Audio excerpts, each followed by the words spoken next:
The initial blow landed squarely across my upper back as I was placing grocery bags into the trunk. I heard the sharp metallic ping, whether it was the bat itself or my bones giving way, I couldn't tell, before the white-hot pain exploded through me. Next thing I knew, I was on my knees in the Walmart lot, apples tumbling out of a torn bag and rolling under nearby cars, while my mother stood above me gripping the silver aluminum bat she always kept behind the driver's seat for safety.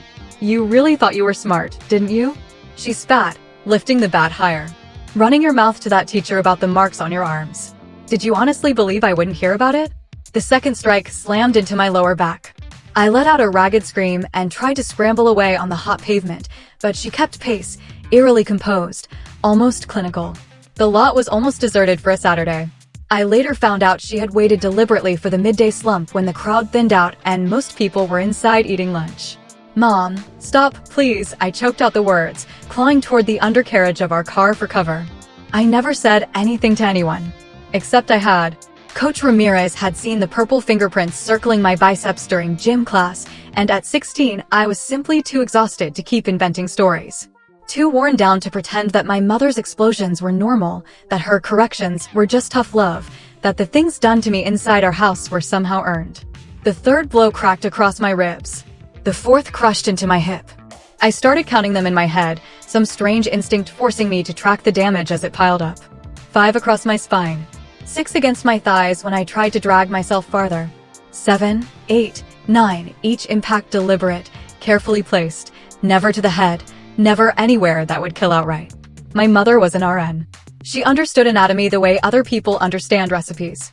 She knew precisely where pain lived and how to visit it without leaving marks that couldn't be explained away. Or so she believed. "Get on your feet," she ordered when the 9th swing was done. "We're leaving." I couldn't stand.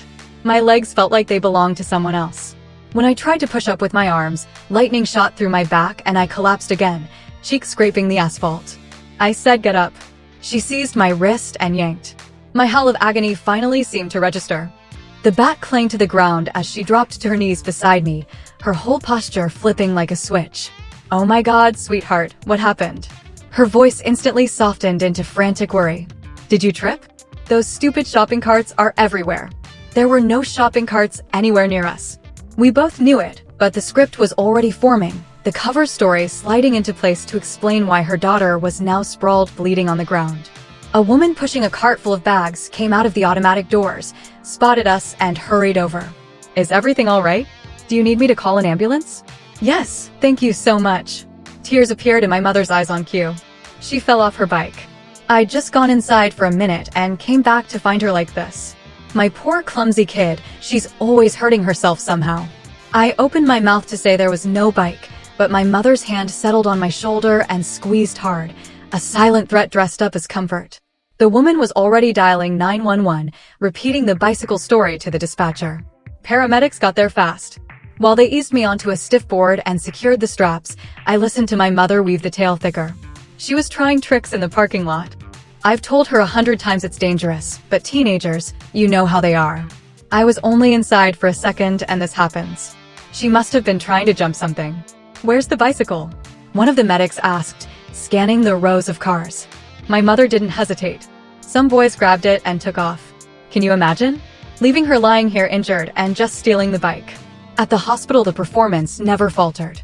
"Clumsy girl, forever tripping over her own feet," she told the ER physician, squeezing my hand until the bones ground together. "Last month she tumbled all the way down the basement stairs. Before that she walked straight into a doorknob. I'm constantly on her about watching where she's going." Dr. Patel nodded politely and typed notes. But when the radiographs came back, something shifted behind his eyes. He called Dr. Kim from radiology over, and the two of them studied the films in a hushed huddle. "We're going to need a complete MRI," Dr. Kim announced. "And I'm going to need hospital security in here." My mother's fingers tightened again. "Is it worse than you thought? How bad is the break?" Dr. Kim met her gaze without blinking. "Ma'am, please wait outside while we finish the scans." "I'm staying with my daughter." It was not a suggestion. A burly security officer appeared in the doorway. As they rolled me toward the imaging suite, Dr. Kim kept stride beside the gurney. "Jessica," he said softly, "I've been reading films for 22 years. I know what bodies look like after bicycle wrecks. I know what stairfalls look like. And I know exactly what repeated strikes with a cylindrical metal object look like. Tears started pouring down my face. She'll kill me if I say anything. She won't have the opportunity, he answered. But I have to hear it from you. Inside the MRI machine, surrounded by the relentless banging and humming, I made up my mind. My back was already shattered in 3 places. What else could she take from me? When they pulled me out, Detective Garcia was waiting with Dr. Kim. The X-rays glowed on the viewing box, my spine a constellation of bright white fractures against the dark. These are not fall patterns, Dr. Kim explained, tracing lines with his pen. These are high-velocity impact fractures from multiple angles. You would need 9 separate bicycle crashes in the exact same spot to produce this distribution. I told them the truth. The parking lot attack. The years leading up to it. The calculated way she always chose her targets, using her nursing knowledge to inflict maximum damage with minimum obvious bruising. The Walmart cameras, Detective Garcia said suddenly. That store is blanketed with surveillance. Less than an hour later they had the video. I never watched it. Living through it once was enough. But the look on the detective's face when she came back said everything. She was ghost white, then furious, then fiercely determined. 9 separate swings, she confirmed. Crystal clear. Your mother takes the bat out of the trunk, walks straight to you, and beats you while you try to crawl under the car. Then picks you up and pretends she just discovered you hurt. The footage destroyed any possible defense. It showed her removing the bat from the trunk. Approaching without hurry. The first unexpected strike from behind. My frantic scrambling. Her calm pursuit, swinging again and again. Absolutely no bicycle anywhere in the frame. They arrested her that same night. She was still in the waiting room, still performing devoted motherhood when uniforms walked in. The genuine shock on her face when the cuffs came out was the first real expression I'd seen from her in years. This is a mistake, she insisted. Jessica, baby, tell them the truth. You fell off your bike. There was never any bike, I said, voice small but steady. There never has been. The trial laid bare how long and how carefully she had hidden everything. Medical charts stretching back a decade, each visit with a new creative excuse. Stairs I supposedly fell down when no one else was home. Soccer injuries from a sport I never played. Accidents that magically occurred whenever I talked back or made a friend she didn't approve of. But the parking lot video was ironclad. The prosecution played it for the jury in slow motion. All 9 impacts perfectly visible. My mother's calm, almost mechanical delivery. My useless attempts to escape. The instantaneous switch the moment a witness appeared, attacker to grieving parent in the blink of an eye. The defendant is not merely guilty of one brutal assault, the prosecutor told the jury. She is guilty of a decade of calculated, systematic torture, concealed by her professional expertise and the trust everyone placed in her. She knew exactly where to strike to cause lifelong pain without immediate death, exactly which lies would satisfy doctors, that the injuries were my own clumsiness, that I had earned every bruise and break. The surveillance footage became my lifeline to reality. Undeniable proof that I wasn't imagining things, wasn't exaggerating, wasn't the liar she always claimed. I live with my aunt now, Mom's younger sister, the one she froze out years ago for daring to ask why I always had accidents. My aunt sobbed the first time she saw the video, apologizing over and over for believing the lies, for backing away when my mother insisted everything was fine. She was always the best liar in the family, Aunt Lisa said. Even when we were little, she could convince you the sky was green. They repaved that section of the Walmart lot the next spring. The blood is gone, washed into the storm drains. But the camera that saved me is still bolted to the light pole, quietly recording whatever happens beneath it. Sometimes I drive past and stare at Space 47, Row C, the exact place my mother tried to destroy me, and a lens 20 feet up caught every second, the place my spine broke but my silence finally shattered. The bat itself is locked away in an evidence locker, my dried blood still crusted along the barrel.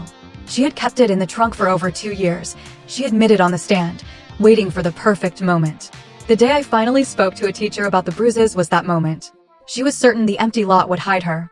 She was certain her medical training would let her sell any story she invented. She was certain her tears would convince the world it was just another tragic teenage mishap.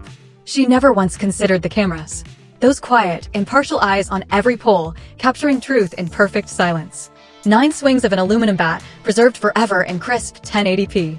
A mother's fury documented in ones and zeros. My near murder saved by timestamps and pixels. Dr. Kim still practices at the same hospital. He tells me he shows my scans to every new batch of residents, teaching them to read between the lines, to doubt stories that don't match the bones. Bones don't lie, he says. They keep perfect records if you know how to read them. My spine keeps its own honest record now, 3 vertebrae rebuilt with titanium rods and screws. I will carry that medal for the rest of my life, a permanent reminder of the day my mother tried to end me in a Walmart parking lot. But I also carry the knowledge that sometimes salvation looks like a cheap security camera. That parking lots have memory. That even the most convincing monster can't out-argue cold, unblinking video. My mother told the doctors I was clumsy, always falling. The footage showed her swinging a bat 9 times while I tried to crawl to safety. The radiologist saw fracture lines that blew years of lies wide open. The truth, recorded at 30 frames per second, finally set me free.